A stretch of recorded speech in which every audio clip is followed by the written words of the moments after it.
Fala, meu povo, boa tarde a todos vocês. Hoje a gente vai continuar o livro, Aristóteles, Os Pensadores, da coleção Os Pensadores. Se você quiser adquirir essa obra, você vai lá na estante virtual, certo? Compra essa obra, começa a ler, certo? Então, recapitulando do que a gente falou anteriormente, o Aristóteles, vou até aqui abrir o início aqui, o Aristóteles tinha dois problemas com ele, para a cultura ateniense e para a cultura grega, para você fazer parte da polis ou da política, você precisaria e necessitaria ter uma boa eloquência, e ter um bom porte físico, que isso era o que era pedido dentro dos padrões sociais existentes naquela época, E isso não difere muito dos nossos dias atuais, A cultura do corpo, na Grécia Antiga, sempre foi tida, como uma questão que é levada na Idade Média como algo que é errado, cultuar o seu próprio corpo.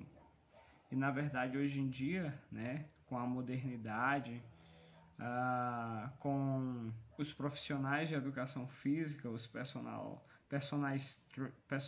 trainer, o personal trainer, que deixa seu corpo mais estruturado, mais escultural, e sem dúvida nenhuma nós voltamos e regressamos ao tempo em que a cultuação ou adoração ao corpo voltou novamente a acontecer.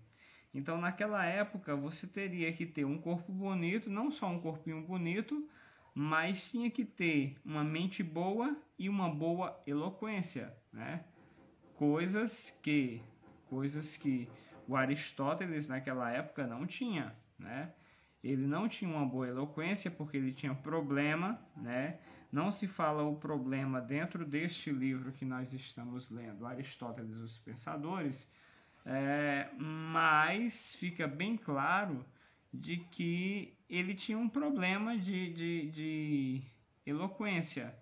Não só isso, tinha um problema também na parte física, certo? Nós vimos também que a questão que ele é da Macedônia, e que ele foi estudar na escola de Platão, Ele era de família rica, o seu pai era médico, Ele se casou, Eu estou fazendo um resumão aqui da aula anterior. Ele se casou, E depois de ter se casado, passou 20 anos na escola de Platão e foi um dos melhores alunos do próprio Platão. E pós a morte de Platão, quem foi escolhido para substituir o mestre? O sobrinho dele, E isso deu uma certa indignação, ao Aristóteles, porque ele se dedicava muito mais do que o próprio sobrinho dele, Então isso mostra que o ego dele foi ferido e dessa forma ele foi embora para outro lugar, E depois, da morte de Alexandre em 323 a.C., Aristóteles passou a ser hostilizado pela facção anti-macedônica, ou seja, aqueles que eram contra o país de origem dele, que considerava politicamente suspeito, acusado de impiedade, deixou Atenas e refugiou-se em Calcis, na Elbeia, aí morreu em 322, mas nos deixou grandes escritos, né? E no final deste livro eu vou ler uma carta que ele deixou, né? Depois dele ter conhecido um judeu, certo? Há muitos que dizem que essa carta é mentirosa, né? E que essa carta é uma conspiração, mas eu fui estudar, né? Fui a fundo para saber, e não é mentira essa carta, certo? Mentira é a manipulação que existe dentro tanto da nossa história cultural brasileira, certo? Dessa ordem e progresso, né? Dessa liberdade dos escravos, né? E por aí vai, certo? Mas é uma carta belíssima, é uma declaração linda que ele fez, certo? Mas vamos continuar o livro de onde nós paramos.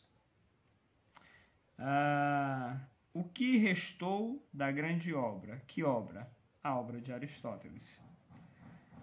A partir de declarações do próprio Aristóteles, sabe-se que ele realizou 2 tipos de composições: as endereçadas ao grande público, regida em forma mais dialética do que demonstrativa, e os escritos ditos filosóficos ou científicos, que eram lições destinadas aos alunos do liceu. Eu esqueci também de dizer que ele foi o fundador do liceu que nós temos até os dias de hoje. Essas últimas foram as únicas que se conservaram, embora constituam pequena parcela do total que é atribuído desde a antiguidade a Aristóteles. As obras esotéricas destinadas à publicação eram frequentemente diálogos, imitados dos de Platão. Delas restaram apenas fragmentos, conservados por diversos autores ou referidos em obras de escritos antigos. De 2 desses diálogos, ambos escritos enquanto Platão ainda vivia, ficaram vestígios mais ponderáveis. O Eudemo, se você puder pesquisar para achar o Eudemo, que é a semelhança do Fédon. O Fédon, ele é muito importante. Eu vou ver se eu acho ele aqui na minha pequena biblioteca para mostrar a vocês aqui o Fédon de Platão. Só um momento.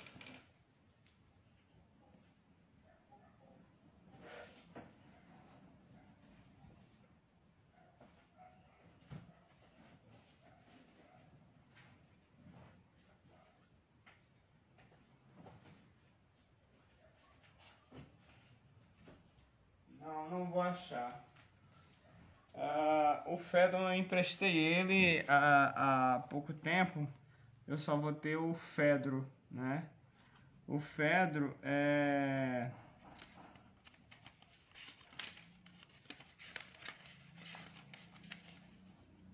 O Fedro é o contrário do Fédon, certo? Depois eu falo um pouco mais sobre ele.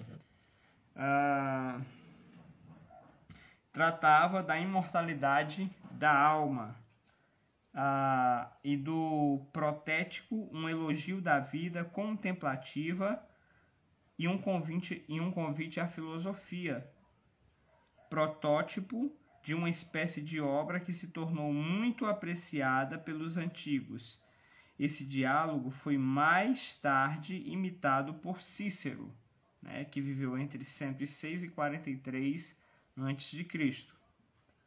No seu Hortensius, a obra que despertara a vocação filosófica de Santo Agostinho, né, de 354 a 430, depois que deixou a academia e durante o período em que esteve em Assos, Aristóteles escreveu o Diálogo sobre a Filosofia, no qual combate a teoria platônica das ideias, particularmente a teoria dos números, ideias que caracterizara a última fase do platonismo, como O Timeu, de Platão, é outro livro muito bom, sobre a filosofia. Apresenta uma concepção cosmológica de cunho finalista e teológico. Mas, ao contrário do que propunha Platão, o universo é aí explicado não à semelhança de uma obra de arte, resultado da ação de um divino artesão e demiurgo, e sim como um organismo que se desenvolve graças a um dinamismo interior, um princípio imanente que Aristóteles denomina natureza, no caso em grego physis. As obras de Aristóteles, chamadas acromáticas, ou seja, compostas para um auditório de discípulos, apresenta-se sob a forma de pequenos tratados, muitos dos quais reunidos sobre um título comum, como é o caso da física. A arrumação desses tratados de modo a constituir as séries que integram o conjunto das obras de Aristóteles, pausado o vídeo, estou voltando novamente, o Corpus Aristotelicum, né? Isso aqui do latim, remonta a Andrônico de Rhodes, que dirigiu a escola peripatética no século I a.C. O conteúdo do Corpus Aristotelicum apresenta duas distribuições sistemáticas. Primeiro, o Tratado de Lógica, cujo conjunto recebeu denominação de Organon, já que para Aristóteles a lógica não seria parte integrante da ciência e da filosofia, mas apenas um instrumento, organon, que elas utilizam em sua construção. O organon inclui as categorias que estudam os elementos dos discursos, os termos da linguagem, sobre a interpretação, que trata do juízo, da proposição, os analíticos, primeiros e segundos, que se ocupam do raciocínio formal ou o silogismo, né? Silogismo, e a demonstração científica, os tópicos que expõem um método de argumentação geral aplicável em todos os setores, tanto nas discussões práticas quanto no campo científico, dos argumentos sofísticos, que complementam os tópicos e investigam os tipos principais de argumentos capciosos.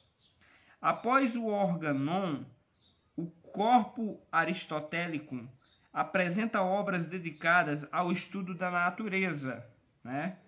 Uma primeira série de tratados refere-se ao mundo físico, compreendendo a física, que examina conceitos gerais relativos ao mundo físico, natureza, movimento, infinito, vazio, lugar, tempo, etc. Sobre o céu, né? Em grego, de coelo, e sobre a geração da corrupção, de generatione et corruptione, estudos sobre o mundo sideral e o sublunar, finalmente os meteorológicos relativos aos fenômenos atmosféricos. Ou seja, nesse tratado dos argumentos, né, do próprio Aristóteles, ele vai se preocupar em estudar toda a cosmologia, né, e dar uma nova veste, né, uma nova vestimenta aos pensamentos que Platão tinha anteriormente, e ele vai refazer esses pensamentos e demonstrar de uma maneira, né, a forma como ele vê, né, o mundo, como ele vê, né, o arqué, né, como tudo começou, como tudo se iniciou, como tudo se propaga, né, através das observações científicas feitas por ele, né? Então a gente vai ter aí um grande ganho, né? Um grande ganho por séculos e séculos, né? Desse grande pensador. O Tratado da Alma, De Anima, né, do grego, abre a série de obras referentes ao mundo vivo, sendo seguido de pequenos tratados sobre diferentes funções, a sensação, a memória, a respiração, etc. E geralmente conhecido sobre a denominação latina posterior de Parva Naturalia, mas da série relativa aos seres vivos. A obra principal é a História dos Animais, contendo o registro de múltiplas e minuciosas observações. A sequência de obras dedicadas à filosofia teórica ou especulativa é encerrada por 14 livros sobre a filosofia primeira, ou seja, sobre os primeiros princípios e as primeiras causas de toda a realidade. Situados após os tratados relativos ao mundo físico, esses tratados receberam a designação geral da metafísica, mas já na própria antiguidade, tal denominação recebeu uma interpretação neoplatônica. Neoplatônica significa neo, novo, e platônica de Platão. Então, uma nova forma de pensar Platão. Aqueles livros abordariam questões referentes a um plano de realidade situado além do mundo físico. Depois da filosofia teórica, segue-se no corpus aristotélico as obras de filosofia prática, a ética e a política.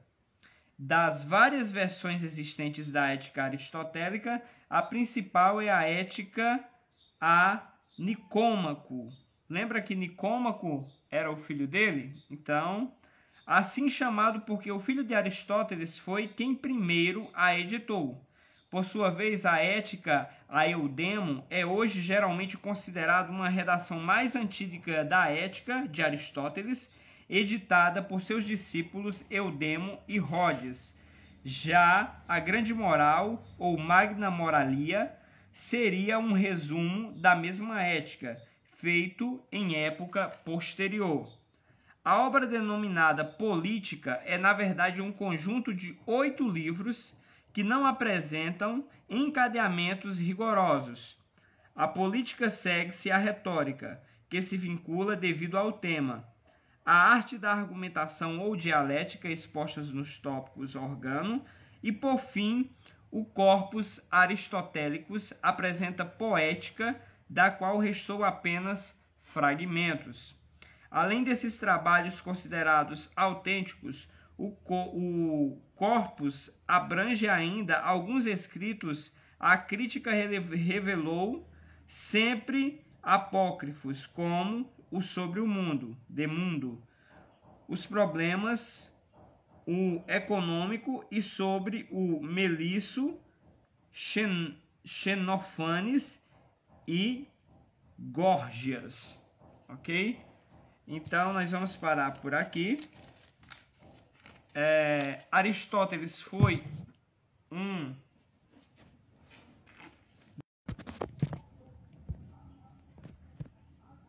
todas as áreas da filosofia, a política, a metafísica, a religião, né? A cosmologia, o arqué, né? A ética, a moral, os princípios lógicos, silogismo e por aí vai. Ele foi o filósofo que, como eu falei anteriormente, por um bom período de tempo, na verdade por vários séculos, a filosofia dele era tida como a filosofia verdadeira, que falava realmente como as coisas aconteciam, certo?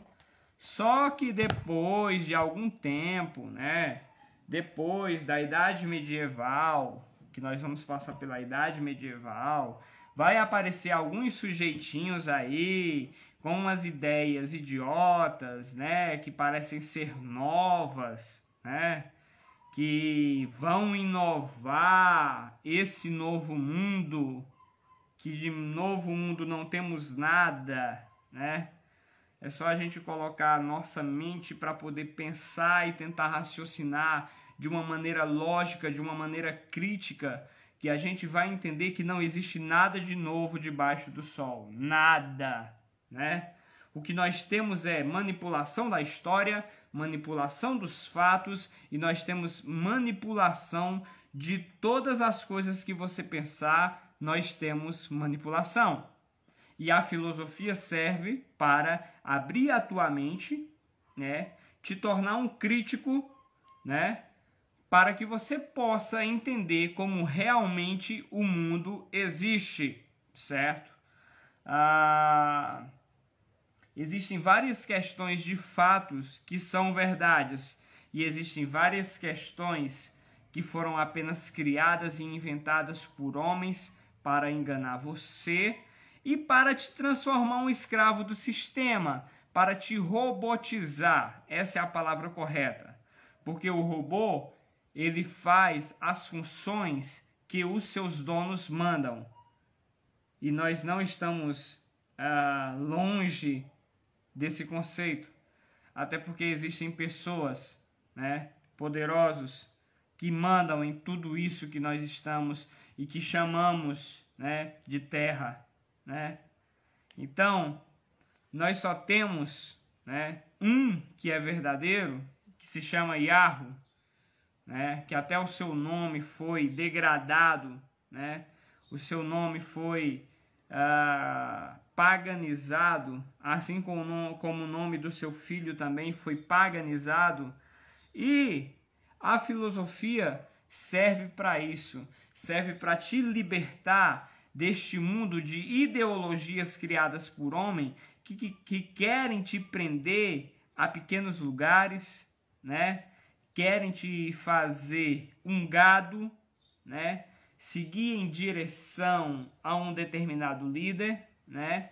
E quando na realidade nós precisamos estudar, nós precisamos aprender e aprender de tudo para que a gente possa ter uma boa argumentação, uma boa dialética e nunca discutir, né? Eu falo essa palavra discutir no sentido de brigar. Não, mas você deve discutir no sentido de crescer o seu conhecimento e dar o seu conhecimento de graça para aquelas pessoas que querem ouvir, absorver e colocar aqui e aqui, para que haja um crescimento exponencial e para que aquelas pessoas que estão andando como aquela historinha de Maria vai com as outras, elas possam sair daquele meio e levantar sua cabeça, certo? Uma imagem que me deixa muito animada e que é muito bonita é uma imagem que eu vi onde tem uma massa de pessoas todas olhando para frente. E existe uma pessoa no meio dessa massa que está olhando para cima.